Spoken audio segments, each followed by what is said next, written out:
If you're spending all your practice time just focusing on playing the right notes at the right time and never anything deeper than that, your playing is always going to sound lifeless, passionless, cautious, and you're never going to get to that next level where you're expressing true emotion with your music, where you're telling a story, where you're creating a meaningful experience for yourself or for your audience.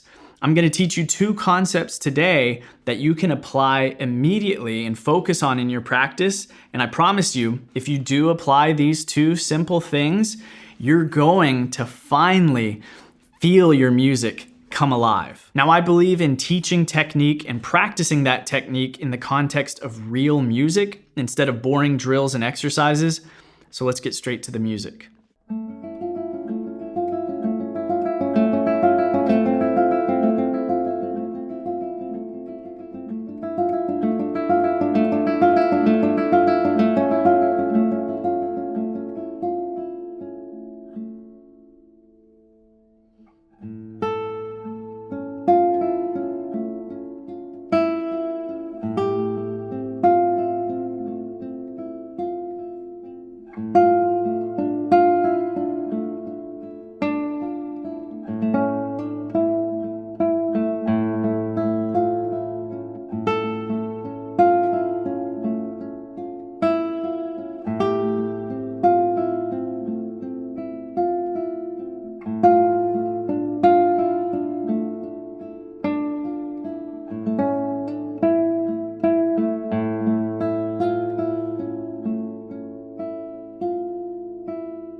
You can download those tabs in sheet music for free down below, or if you want to go deeper, join me for a free arpeggio masterclass where I give you a note-by-note tutorial on how to play this piece for you, as well as a deep dive into fingerstyle arpeggio technique. I'm going to teach you everything that you need to play with beautiful, warm tone.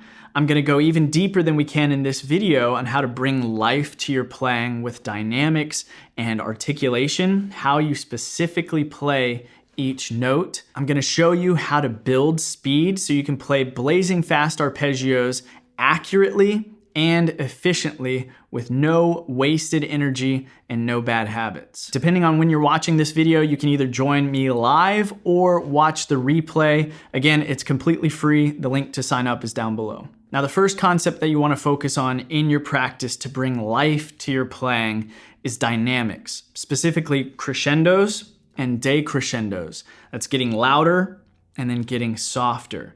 One of the main reasons why your playing sounds so lifeless is because you're just playing everything at one flat volume. You're never building and then you're never coming back down. We want to take our listener, even if our listener is just ourselves, on a journey. We want to tell a story. And so when you introduce this swelling, this ebbing and flowing of volume, now all of a sudden we're adding movement.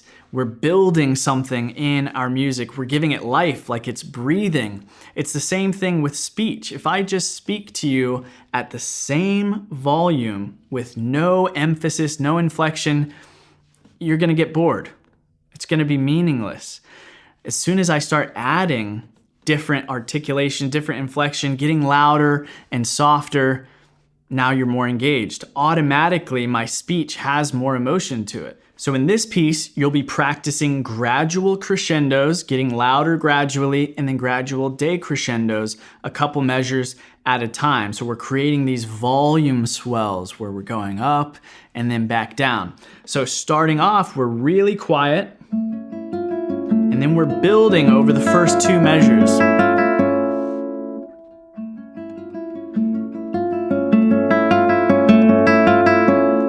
And then into the next chord, I'm starting loud from where I crescendoed to, and then I'm decrescendoing back down rather than just playing it totally flat.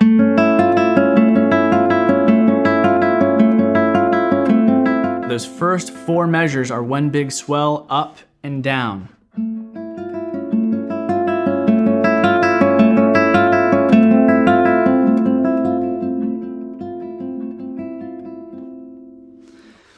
all of a sudden, we've added this layer of depth to that simple arpeggio. Now, a couple things that you want to focus on with this. First of all, when you're crescendoing, you need to make sure that you are starting quiet enough to actually have room to build, okay? And then second, you want to really practice making this believable. So when you're first practicing crescendos or decrescendos, you're likely going to make the increase in volume too drastic too quickly, and it's just not going to sound real. It's not going to sound natural. So when you're practicing this, focus on just making each note a little bit louder than the last, and then when you're coming back down, a little softer each time. The second concept that you want to focus on is that we need a hierarchy of dynamics in our playing. So what I mean by this is we're not just focusing on dynamics over time, getting louder over time and then getting softer over time. We're focusing on dynamics moment by moment. Certain notes should be played louder than others. Specifically, we want to play the melody louder than whatever else is going on. The melody should be the most memorable part of a piece of music, and if you're playing it just the same volume as everything else, the accompaniment, the chords, arpeggios, bass notes, it's gonna get lost. And again, your playing is just gonna sound flat and one-dimensional. You're gonna destroy what is one of the most beautiful things about fingerstyle guitar, which is that we have this illusion of multiple guitars playing all at the same time, just with our one instrument. To create that, you need to play with a hierarchy of volume, play your melody notes louder than everything else. You can practice this concept in the context of this piece beginning in the second section that starts at measure 9, where we've introduced a melody. Because again, melody notes are the notes that we want to play louder than anything else that's going on. And you can identify what notes are the melody by looking at the standard notation here. The notes with stems up are our melody. So beginning in measure 9, that 5th fret up top, that high A, is our melody note that I want to play louder than the open A underneath, and then louder than these arpeggio tones that follow.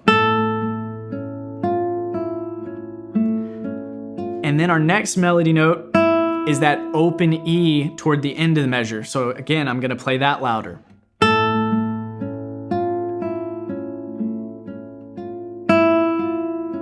See, I'm guiding the listener's ear to the melody.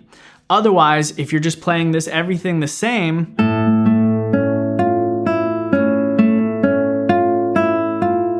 it just sounds like a bunch of notes. And our audience, again, whether that's just you or an actual audience, doesn't have anything for their ear to really latch onto, and everything just sounds kind of flat and boring. Now, what do you need to do practically with your technique to play these specific notes louder than the rest? The key here is all in the setup, how you set up for the note that you want to play louder than the rest. So for each melody note, I'm going to take whichever finger I'm using to play that string. So in the case here in measure 9, I'm going to use my A finger to play the melody note on the first string, and my thumb is playing the open A. I want to push my A finger into the string, so I want to see the string physically dip in toward the sound hole before following through and plucking. If I do this while simultaneously keeping my thumb rested gently on the string, not loading any of that tension, then my A finger is automatically going to play louder, play that first string louder than what my thumb is going to be playing on the 5th string. So focus on pushing that string in deeper toward the sound hole, whichever string it is that you're trying to play louder. Now you just have to watch out, because the first mistake that people make with this is that they're focused on pushing this one finger in deeper, and they're not paying attention to whatever other fingers they're about to play, and they accidentally start pushing the other finger in as well, making everything just louder, and so you're not hearing any contrast. So whichever finger you're trying to play soft, you don't want to see that string move at all before you follow through and pluck. Another way of thinking of this, or different perspective that can be helpful here if you're struggling with this concept, is instead of just thinking, I need to play the melody louder and dig deep into that string, you can think, I need to play everything else softer and have a gentler touch on the other strings. So instead of just thinking pushing in, I'm thinking, let me just have a very gentle, light touch on each of the other strings. One of the things that makes this piece a great exercise to practice this concept, bringing out the melody louder than the rest, is that it's tricky when your melody note is somewhere in the middle. It's not the highest note that you're playing at any given note. And it isn't always going to be the highest note. So you want to practice situations where it's somewhere in the middle of the mix. Here's what I mean by that. In measure 11, our melody, looking for the stems up, our melody is the 6th fret F here, and then again, 6th fret again, but then the arpeggio continues up to this open E. So even though that's still technically a lower note, it's on a higher string, going from the 2nd string melody now to the 1st string accompaniment. And that can kind of do a number on us and confuse us if we're not intentional about this. So louder on that 2nd string, and then softer when you go up to the 1st string.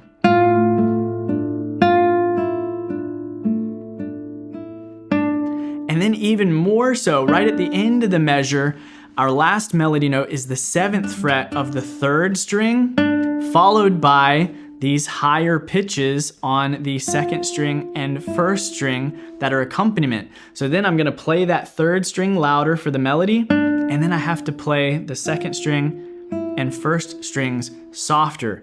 So this is a tricky context in which you can practice this concept so that you'll be prepared when you see this happen in other music in the future. So start practicing both of these concepts, dynamics, crescendos, decrescendos, and this hierarchy of dynamics, bringing the melody specifically out louder than the rest. And I promise you, your music is gonna start to come alive.